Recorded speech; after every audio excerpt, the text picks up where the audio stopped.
hogyha azt nézzük, hogy miért akarjuk létrehozni ezt a magyarországi tudásközösséget, amit nevezzünk Tudásmenedzsment Fórumnak, vagy akárhogy is, akkor az egyik, mint minden tudásközösség, egyik fontos cél az egyéni tanulási lehetőségnek a bővítése. Ennek egyik része az ugye, hogy összehozzuk azokat a magyar szakembereket, akik érdeklődnek a tudásmenedzsment iránt, művelik a tudásmenedzsmentet, és eddig nem volt egy ilyen közös platform, mert elszigeteltebb közösségekben működött ez. A másik lehetőség ennek az egyéni tanulásnak a támogatására, hogy kapcsolódunk egy nemzetközi tudásmenedzsment közösségi hálózathoz, ahol nagyon sok hasonló tudásközösséggel tudunk tudást, tapasztalatot cserélni. Az, hogy ez a közösségnek legyen egyfajta identitása és egy fenntartható célja, missziója, ahhoz mi javasolunk egy olyan megfogalmazást, hogy ennek a közösségnek a tevékenysége járuljon hozzá indirekt vagy direkt módon a magyar társadalomnak a fejlődéséhez, mert hogy valószínűleg olyanok fognak összejönni, akik meg vannak győződve arról, hogy a magyar tudáskultúra színvonalának emelésével a magyar gazdaság és a magyar gazdaság és a magyar társadalom is profitálna. Ezen belül viszont minden olyan akció, ami ebbe az irányba mutat, az egy támogatott dolog, de nem elvárt cél. Akár vehetem itt az megfelelő ISO szabványnak a lefordítását, akár a különböző eszközöknek a terjesztését, mert ez egy tudásközösség, és nem egy projektteam. Az viszont célszerű, hogyha a tudásközösségnek van olyan tevékenysége, amelyiknek a terméke hasznosítható, hát akkor az szülessen meg, és ebből egyrészt részesüljenek a közösség tagjai a befektetésüknek megfelelően, másrészt megjáruljunk hozzá ezzel, hogy ennek a közösségnek a fenntarthatóságát megteremtsük, vagy a fejlődését megteremtsük. És én innen kezdve azt gondolom, hogy ezzel megteremtünk egy olyan alapot, amiben mindenki tudja, hogy miért van ott, és aki ezen felül is még tud vállalni, és akar vállalni, és látja ennek a lehetőségeit, akkor annak meg adunk olyan támogatást, amit ez a közösség meg tud adni.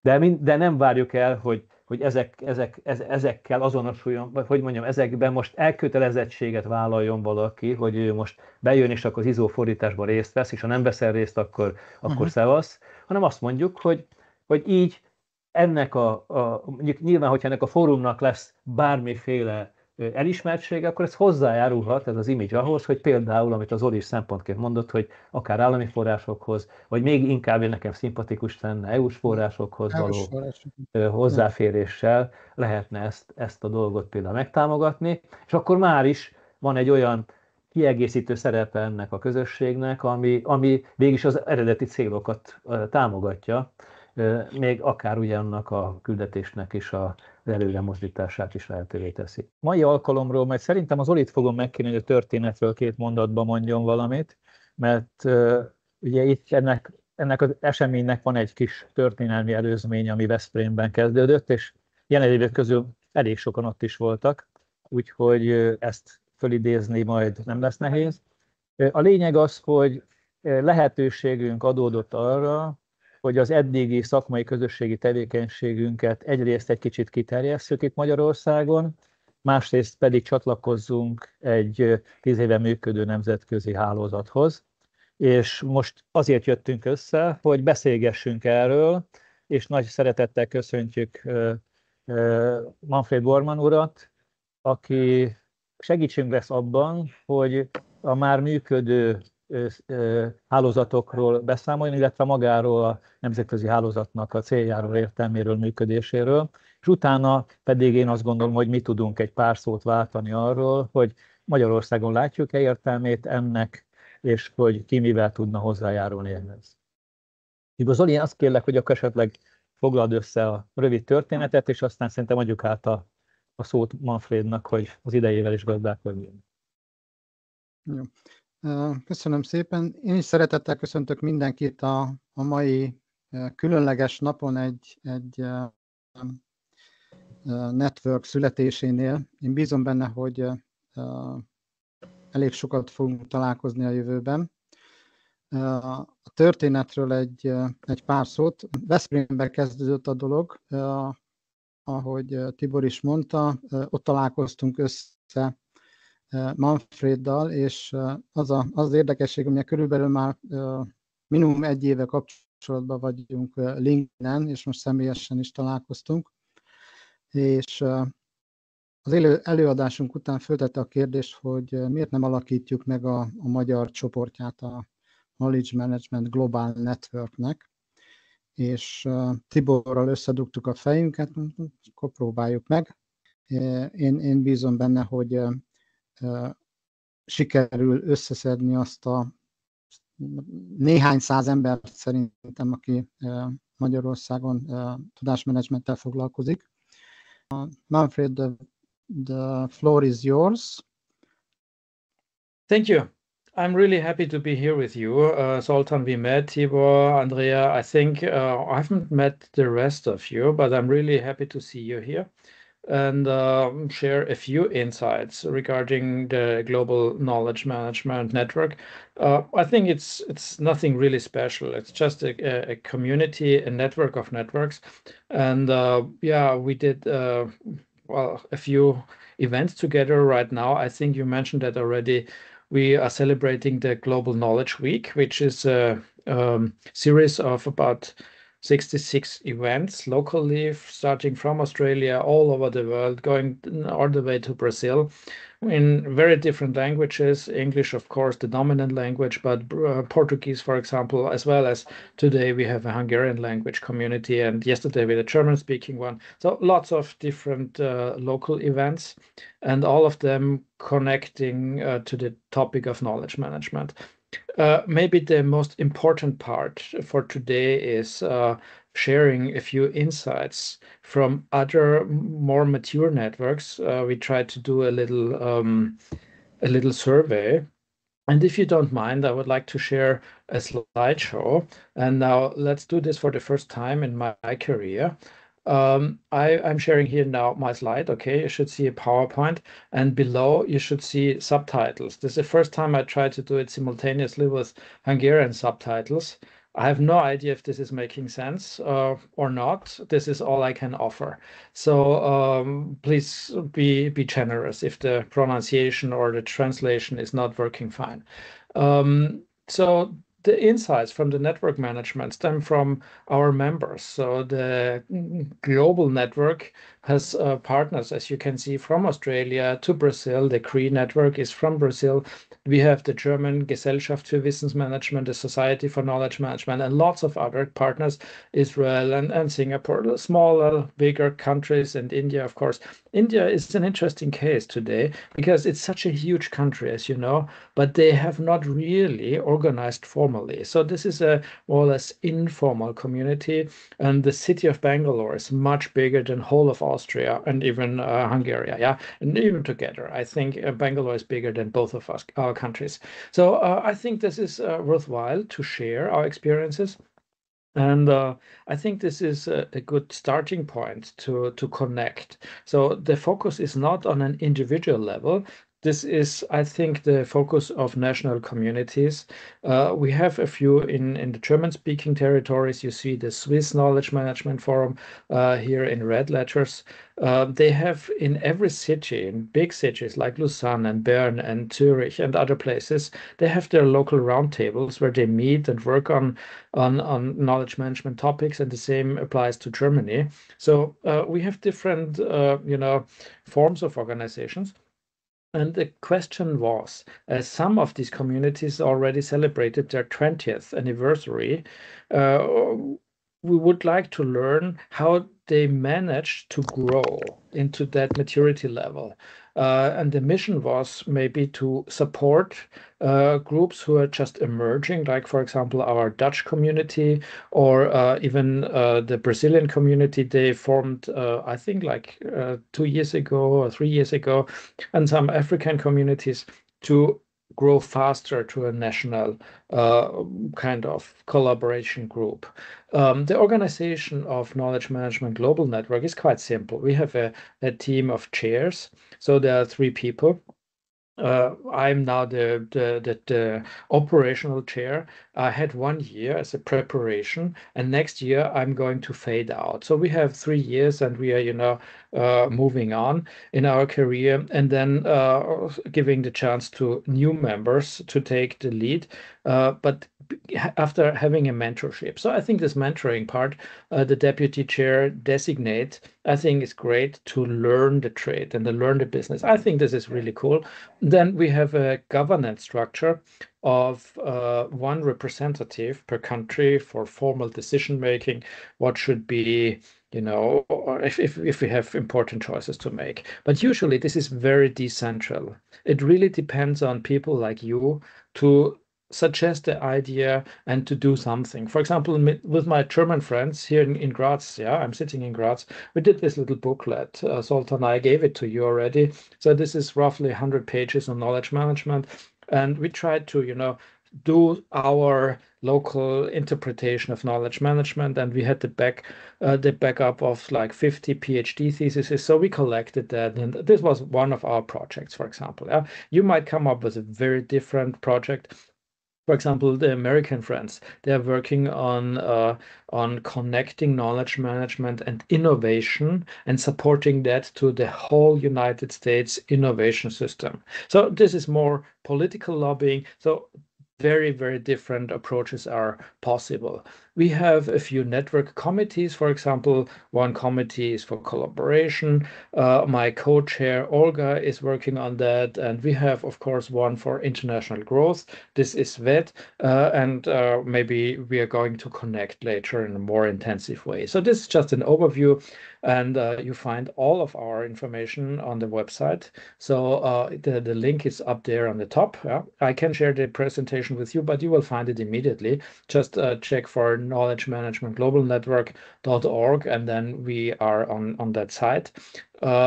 We did a survey, as I mentioned, among the most mature networks. So those with a history of 20 years. And I was asking them a few questions. It was altogether close to 30 questions. The questions are publicly available. You see them here, the approach, the scientific approach, as most of us met in the ECKM context, is transparent. We try to be like, state of the art. You find lots of results. For example, the slides I'm going to share with you in a second, they are here on our website. If you scroll down, you find them embedded in the website, so it shouldn't be a big deal. We did a poster, which some of you already saw, and this is, it's what I would like to share with you in the next couple of minutes. And if there's a question, ladies and gentlemen, just interrupt me, okay? No problem, just interrupt me. The approach was, we started to ask these questions at the beginning of the year, and we came to an end, luckily. So this is the website, and these are the activities. So it's quite simple. We did a little survey and asked for some input, and then we tried to, condense it. And the important part is, time is passing. I was the founding member in this local group here in Graz on the Austrian branch of knowledge management in 1996 or 1998, depending on what is the official formal starting date. So it's been quite a while since I'm part of that topic, but then we see, a change of topics. And most of you are senior and already joined the discussion for quite a while in either academia or in consulting or in industry or some other places. So I'm pretty sure that you already know a lot about knowledge management. The important part is that our topic itself is changing. In the beginning, we were in the definition phase, so I will not recap that. Right now we are sort of struggling, is this still a topic, knowledge management? We are very proud on our standards for ISO 3041 on managing knowledge, the systems standards on the same level as ISO 9001. And we have some additional standards, like in Germany, for example, the DIN spec, supporting SMEs in their knowledge management approach. But of course, for all of us, there's a huge future. And the future, I think, is already dawning. Yeah, we have this huge topic of artificial intelligence, and this is going to change the way we will talk about tacit knowledge and sharing knowledge and learning and all these important topics. So I think the topic itself is changing. Yeah, and depending on the maturity, I think there will be different scopes and different questions important for our partners. And this could be either academic partners doing the research or probably industry partners trying to, leverage the resource of knowledge in their organizations. And then, of course, I'm a consultant myself and teacher, and we try to make sense of that and try to explain it and help to leverage that resource. Yeah. Is there a comment? Douglas, I saw a microphone open, but just a very brief second. No? Okay. Yeah, we have a future, and it's on you to, define the future. So whatever you consider as interesting in the topic of knowledge management, that's wonderful and could be a contribution to the KMGN network. For example, the Chinese network, they are focusing now very much on the tacit knowledge, on the tacit part of knowledge management. I think this is extremely interesting. And hello, welcome to the session. And it needs very, very good support from company side, consulting and research side. So let's move on. What strategies are there available to engage members and to include them in our organizations? And you see here 6 focal groups. For example, some organizations, they do lots of events. Yeah, like learning events. We had lots of those in Vienna for a couple of years because there was one person, Mike, he liked to organize little events, and this was great and supporting a community. And then we have other groups. For example, in Germany, we had working groups, and they were working on a particular topic. For example, defining those Dienstspec and working on that particular project. And after 3 years, I mean, this is forever, yeah, but 3 years pass by, and after a while, this project was done. Yeah, so the group dissolved, and people were working on other topics. For example, others are having physical meetings, and they focus on creating a local community, focusing on trust and building relations, and having 1 or 2 beers together, yeah, and trying to collaborate on a local way. Then, of course, we have open collaboration projects. And open means I don't know all my partners, and sometimes the partners are changing. And that means in Germany, for example, sometimes free riding. Yeah, some people are there, they don't talk, they listen, but they don't contribute. So I think there is a great opportunity to spread the news about a particular method, for example, or some surveys or whatever, events, for example, report on that. But, there is a little challenge on some people, and you met those people. They try to, take more than they give. And we have those people, so we need to manage those people and say either, next time, make sure that you contribute, or maybe we don't include you any longer in our call. Or it could be very positive as well, be our multiplier, tell about our quite interesting group, so we are growing. So, even though people are not really contributing, yeah, in the first step or second or third step, maybe they help us to leverage our community. And obviously there is the real community building. For example, my group here in Graz, we are meeting for 25 years now. 25 years. I think that's a long time. And we're still collaborating. Of course, some people moved on to other careers, but I think this is really something to be proud of. And we are not, yeah, I would say we are friends. Yeah, I think we are friends. So there are different strategies. And I wouldn't say, I have the same confidentiality level with my other friends in India, for example, or in Brazil. So even though we try to talk regularly, this is not the same. And I think it's quite obvious. So we have network structures, and this might be more interesting for you. For example, is this a central structure? Yeah. where one or two people, maybe a small group or even an office, a company, is organizing a community. We have a community of central structures in Vorarlberg, in the western part of of Austria. Yeah? So it is organized by a large consulting organization, and they have events like 100 people attending, even from the southern parts of Germany and Switzerland, and some from Italy. So it's an even international community, and they meet in Bregenz, and this is a very central focus, yeah, but organized by one company. And then we have, of course, the decentral approach, which is usually the best way to describe our German community. So in every big city, in Munich, in Stuttgart, in Frankfurt, and up to Berlin and Hamburg, we have different communities, you know, and they meet like regularly or once or twice a year, depending on the structure, and talk about different topics. But, you know, every single federal state of Germany is bigger than Austria. So I think it makes sense. And even if you meet in Munich, for example, you might have two hours of commuting, similar to Budapest or Vienna in Austria. So there are different network structures, and technology is helping us a lot. So there's one word on the legal structure. We have very informal structures, like people meeting and trusting each other because they are friends and they are business partners for a long time already. So a confidential contract, an agreement, just by saying yes is sufficient to agree. Others have a more formal process of application and membership status. And in Austria, for example, we have a legal entity. We call it Verein, as some of you might know.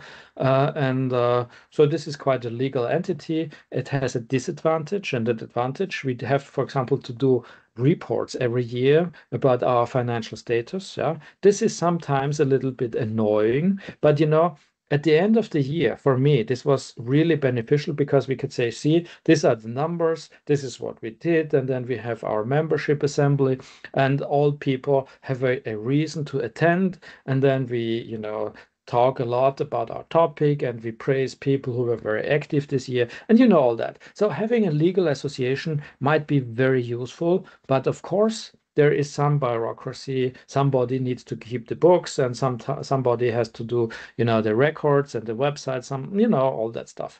And the website, for example, because we are now moving on to funding on the right side of this page. Now, my experience is that we don't need a lot for knowledge management communities. But organizing, for example, a timetable is really useful. Having a website or having a LinkedIn group, this is not cost intensive. Costs in LinkedIn, usually it's for free. But if you have some web space, I mean, this is a few dollars, a few euros. Yeah, it's not a lot of money. If you create something, you know, then you have intellectual property rights. And if that is assigned to an association, there will be, you know, clarity, and people say, okay, this is the community and this is my company, and both of us need to make money, right? But if it's defined, yeah, if this is non-profit or for-profit, that makes a huge difference for contribution. And this is what I would suggest for the organization, establishing a legal structure. I think having this legal association in Austria costs about like 25 euros, something like that, or a couple hundred forint. So I think it's not a matter of money, but, you know, we have a kind of leadership structure. We have a formal hierarchy, like somebody is in charge, somebody supports that, and you know, it's a little bit more official.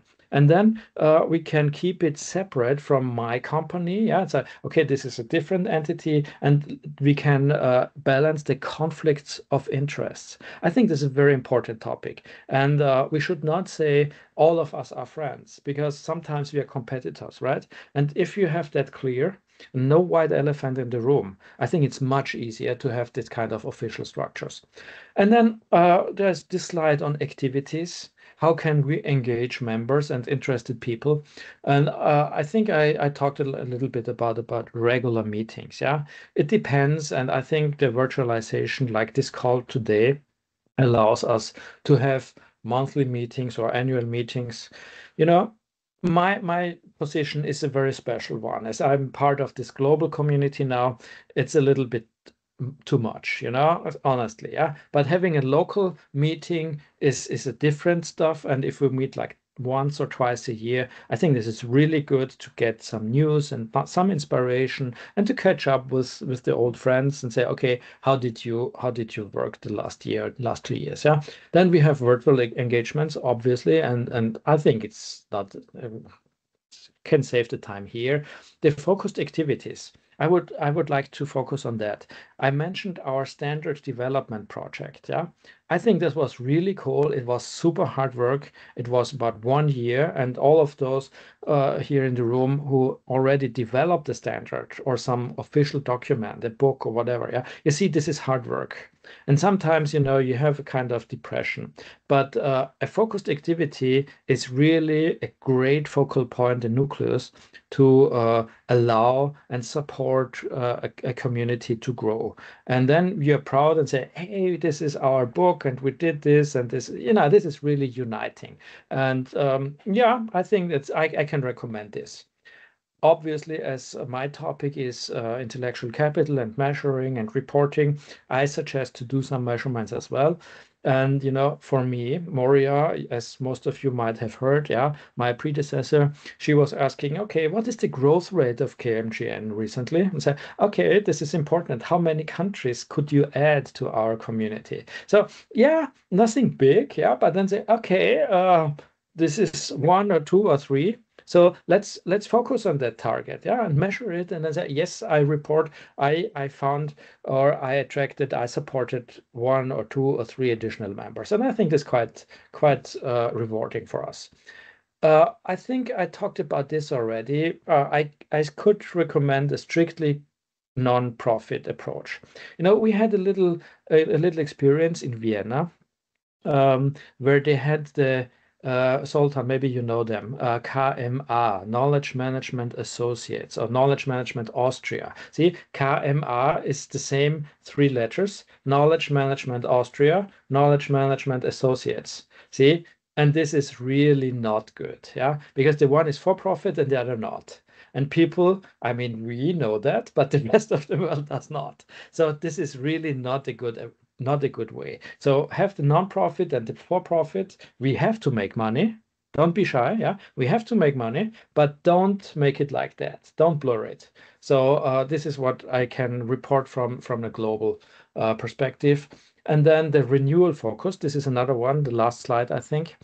You start now, as I understood, but you grow and then you're mature, and this is a change management problem. The renewal focus is really important. Where is the new money coming from? Is this a membership fee, or is this coming from participation from events? For example, you pay, like for ECKM, a participation fee, and then you have like a revenue or something to pay for a website, whatever, yeah, or you go for sponsoring. Yeah, this could be another option.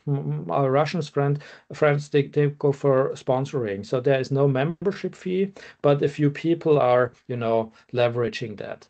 But I think the renewal focus is important to find new members, new leadership, because you will do that job of leadership and establishing the network for the next 1, 2, 3 years. I don't know. Yeah, but then you need to grow kind of legacy people, and I think this is really helping to have a long-term impact. I think this is quite obvious to most of you, so I will not waste too much time here. We have a few lessons learned, in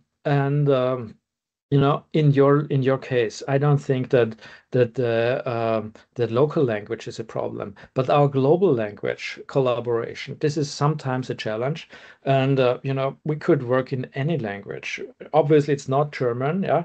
Obviously, it's not yet Chinese, but could be. Right now, we are talking English. And these little gadgets, like you see down here in the bottom line, this is supporting our communication already. So I think language is becoming less of a problem. But for example, sharing our insights, sharing our videos, sharing our best of stories, how to implement whatever, I think this could be done. And if we share, like on a national level, on the global level, all of us will benefit. So I think that would make sense for most of us, I think. So the best way for the global knowledge management network is to have this very small database where we collect our, for example, lectures.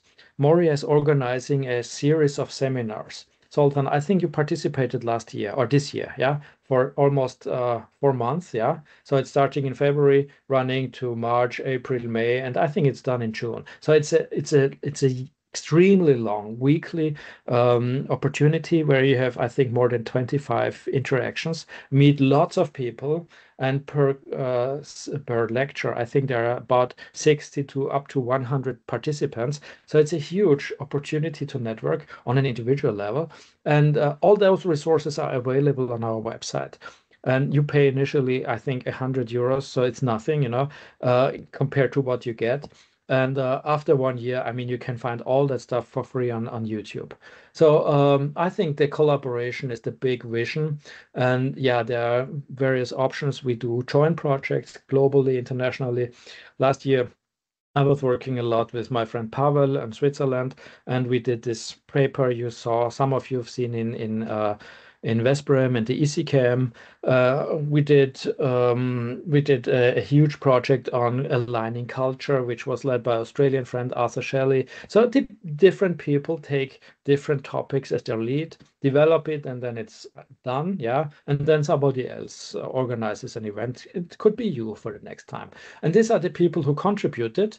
And I think I almost kept my time. We started 5 minutes late. So yeah, I almost kept my time. I tried to give you a little insight what this community already did. Yeah, we are still in a kind of defining phase. There is a history in the knowledge management network, but you know, the structures, for example, they are in emergence. So what my plan for the rest of my presidency or chairmanship is to do a kind of handbook how to manage KMGN. Yeah, so this would be, I mean, this is a typical German approach, do a handbook. Yeah, but that's the way, do a guideline. This is the way I work, and you guys work maybe similar or different, but this is just the offer. Okay, and once this is done, I have a document. It should be an Excel document. So because you know, my management background likes Excel a lot, yeah, so we can do that in Excel. My friend, a student of mine, she's a crazy fan of videos. Yeah, for me, video is too slow. But yeah, so we have different work styles, and sharing, I think, is a great opportunity to meet and exchange and to become better consultants, better managers, better teachers. This is my story today. Thank you so much. I think we are open for Qs and questions and answers. If you would like. Martin, I think you are going to do the next stuff, or Zoltán, I don't know. Yeah. or Tibor, who knows? Or Tibor, or whatever. Thanks. Yeah, not me. Yeah. Yeah. Yes. Thanks a lot.